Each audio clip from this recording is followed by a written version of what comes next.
अच्छा, अब की बार कभी गंगा जी जाओ तो एक छोटा सा काम करिएगा,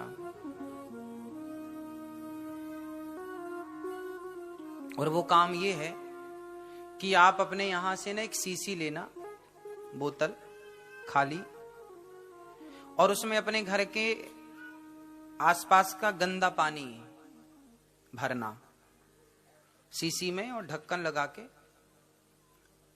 साथ में गंगा जी जब जाओ तो लेकर जाना,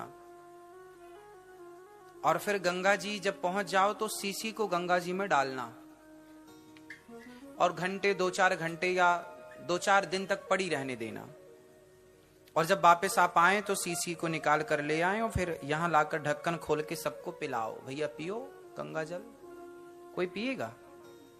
क्यों मैया, क्यों नहीं पिएगा? क्योंकि उसमें गंदा पानी भरा महाराज जी। अच्छा, तो वो गंगा में डूब गई, 2-3 दिन तक डूबी रही, तो शुद्ध नहीं हुई क्या? क्यों नहीं हुई बताओ, क्यों नहीं हुई? गंगा में तो डूबी रही वो। जब वो सीसी गंगा में डूबी रहने से शुद्ध नहीं हो सकती, तो आप लोग भी गंगा में डुबकी लगा के शुद्ध कैसे हो गए?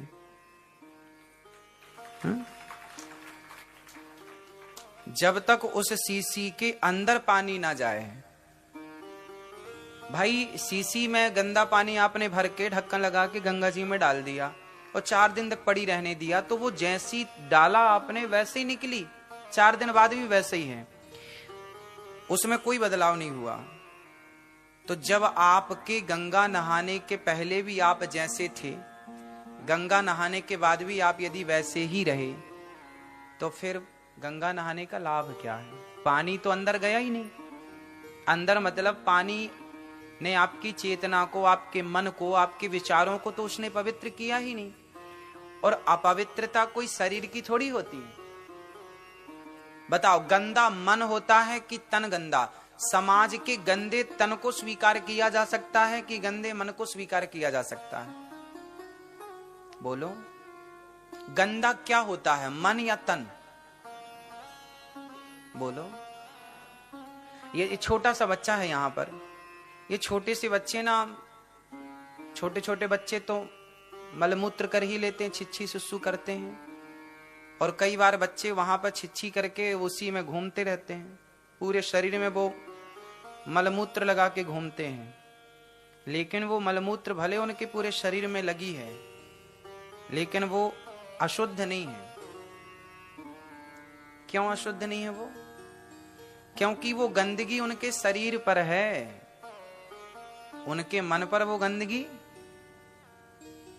तो आपका शरीर मलमूत्र से भले भीगा है, लेकिन विचार आपके पवित्र हैं, तो शुद्धि तन की नहीं, मन की ज्यादा जरूरी है। इसलिए गंगा नहाने से किसकी शुद्धि होनी चाहिए, और होती किसकी है? तो तन को नहवाने से क्या फायदा? तन को तो घर पे ही नहवाओ। गंगा की तरह पवित्र जल, जैसे गंगा का जल पवित्र है, उसी तरह गंगा के जल की तरह मन पवित्र चाहिए, विचार पवित्र चाहिए। और वो विचार पवित्र नहीं हो पाते। गंगा नहाने के पहले भी छल कपट भरा था, और गंगा नहाने के बाद भी छल कपट भरा, तो फिर गंगा नहाने से फायदा क्या है? ना मैया। तो अब आखिरी बार जब आप लोग गंगा जी जाएंगे तो क्या धोकर के आएंगे? किसको नहवाएंगे? मन को, और पवित्र विचारों के साथ। अच्छा, पवित्र विचार कैसे होते हैं? निर्मल मन कैसा होता होगा? निर्मल मन, निर्मल मन कैसा होता होगा? जरा बताओ मुझे, कल्पना करके इमेजिन कर लो।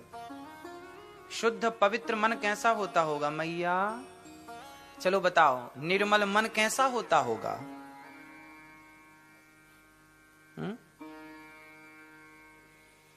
पवित्र मन जिसका हो गया ना, समझो, जिसका मन पवित्र हो गया, उसे भगवान के पास नहीं जाना पड़ता है ना। शबरी भगवान के पास नहीं गई, भगवान स्वयं शबरी के पास आए। अच्छा एक बात बताओ, दर्पण में आपका चित्र दिखाई पड़ता है ना? दिखता? यदि दर्पण में धूल लग जाए बहुत सारी, तो क्या आपका चित्र दिखाई पड़ेगा? बोलो नहीं। इसमें दर्पण में कोई कमी है क्या? दर्पण में कोई कमी नहीं है। हमारे यहां हनुमान चालीसा में पहला दोहा क्या बोलते हैं? श्री गुरु चरण सरोज रज निज मन मुकुर। क्या होता है आपको पता ना? श्री गुरु चरण सरोज रज निज मन मुकुर। ये मुकुर क्या है? मुकुर मतलब दर्पण। निज मन मुकुर, हाँ सुधारी। इसका अर्थ है, बस एक अक्षर समझ लो तो पूरा दोहा समझ में आ जाएगा।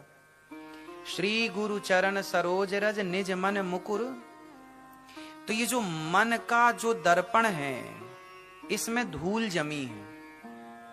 यदि ये धूल हट जाए, मतलब आपका जो मन रूपी दर्पण है उसकी यदि अज्ञान की धूल हट जाए और मन शुद्ध हो जाए, तो जैसे दर्पण साफ होते ही आपका चित्र अपने आप उसमें प्रकट हो जाएगा। उसी तरह जिस दिन मन पवित्र हो गया, उस दिन भगवान मन मंदिर में अपने आप प्रकट हो जाएंगे। कहीं बाहर से लाना नहीं पड़ेगा।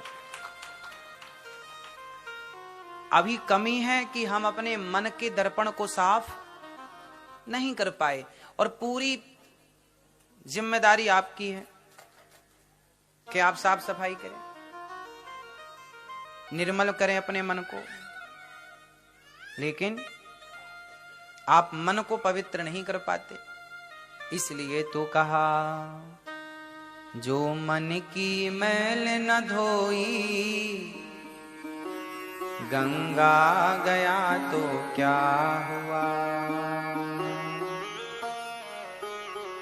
तो आज से आप लोग अपने में काम करेंगे। थोड़ा अपने को टाइम दीजिए और अपने मन को क्लियर कीजिए। आज भगवान से दूर कोई नहीं है। आप लंदन में हो या जमाने में हो, कोई फर्क नहीं पड़ता। भगवान से आप बिल्कुल दूर नहीं हैं। और दूरी तो देखो, कैकई माँ तो बगल में थी। कैकई माँ ने तो दूध पिलाया राम जी को, लेकिन दूध पिलाने वाली माँ पहचानने में देर लगा दिया उन्होंने। दुर्योधन ने तो कई बार राम जी को, कृष्ण जी को देखा, पहचान नहीं पाया। ना पहचानने वाला तो पास में रहकर भी नहीं पहचान पाया, और पहचानने वाली शबरी जंगल में रहकर के भी राम को पहचान गई, और ना पहचानने वाली कैकई बगल में रहकर भी ना पहचान पाई। हाँ या ना? तो जरूरी नहीं है कि आप दूर हैं ना। ये मन मायने रखता है। ये मन पवित्र हो तो श्री गुरु चरण सरोज रज निज मन मुकुर सुधारी। और वर्णव यदि पवित्र हो गया तो वर्णव रघुवर बिमल जसु जो दायक फल चारी। जो 4 फल देने वाले हैं। 4 फल कौन कौन से हैं? केला, अंगूर, पपीता। 4 फल कौन कौन से हैं? श्री गुरु चरण सरोज रज निजमन मुकुर सुधारी, वर्णव रघुवर बिमल जसु जो दायक फल चारी। 4 आप लोग सबको हनुमान चालीसा याद है। बताओ ये 4 फल कौन कौन से हैं? बल बुद्धि विद्या देहु मोहि हरहु कलेश विकार।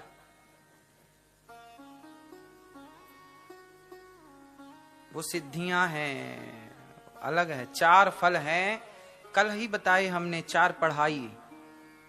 4 पढ़ाई मतलब 4 फल, धर्म अर्थ काम मोक्ष। ये 4 फल हैं। जो गुरु की शरण में है, जो चित्त को निर्मल कर चुका है, उसे चारों प्राप्त होंगी। और आदमी 4 के लिए भाग रहा है। या तो आदमी धर्म के लिए भाग रहा है, या तो अर्थ के लिए भाग रहा है, या तो काम के लिए भाग रहा है, या तो मोक्ष के लिए भाग रहा है। पांचवी भाग क्या है? 5वीं दौड़ क्या है? कोई नहीं। या तो धर्म की दौड़, या तो अर्थ की दौड़, या तो काम की दौड़, या तो मोक्ष की दौड़। 5वीं कोई दौड़ ही नहीं है। ये 4 हैं फल। और ये चारों मिल जाएंगे, आपको इनके पीछे दौड़ना नहीं, ये चारों आपके पास दौड़ते दौड़ते आएंगे। कब? जब आप भगवान की, हनुमान जी कहाँ है? राम द्वारे तुम रखवारे, होत न आज्ञा। हाँ, हनुमान जी के पास क्या क्या है? अष्ट सिद्धि नव निधि के दाताड़िमा महिमा लगिमा गरिमा। हनुमान जी के पास सब कुछ है, लेकिन वो हनुमान जी सारी सिद्धियों को छोड़कर, सब छोड़कर राम जी की शरण में है। जो राम की शरण में है, सिद्धियां उनकी शरण में हैं। तो चार चीजें हैं, जिसका चित्त निर्मल, मन निर्मल, उसके पीछे सब कुछ है। तो इसलिए हमारे देश में साधु संत किसी के पीछे भागते नहीं हैं। क्यों? उन्होंने अपने मन को निर्मल कर रखा है, तो सब डाउनलोड हो जाता है। भाई दर्पण में साफ दर्पण है तो आपका चित्र बढ़िया आएगा, और कचरा है, गंदगी है तो आएगा ही नहीं कुछ। तो भगवान के पीछे नहीं भागना, चित्त को निर्मल करना है। पूतना का भगवान ने उद्धार किया, फिर भगवान थोड़ा आप लोग हमारे इस YouTube चैनल को जरूर सब्सक्राइब करें।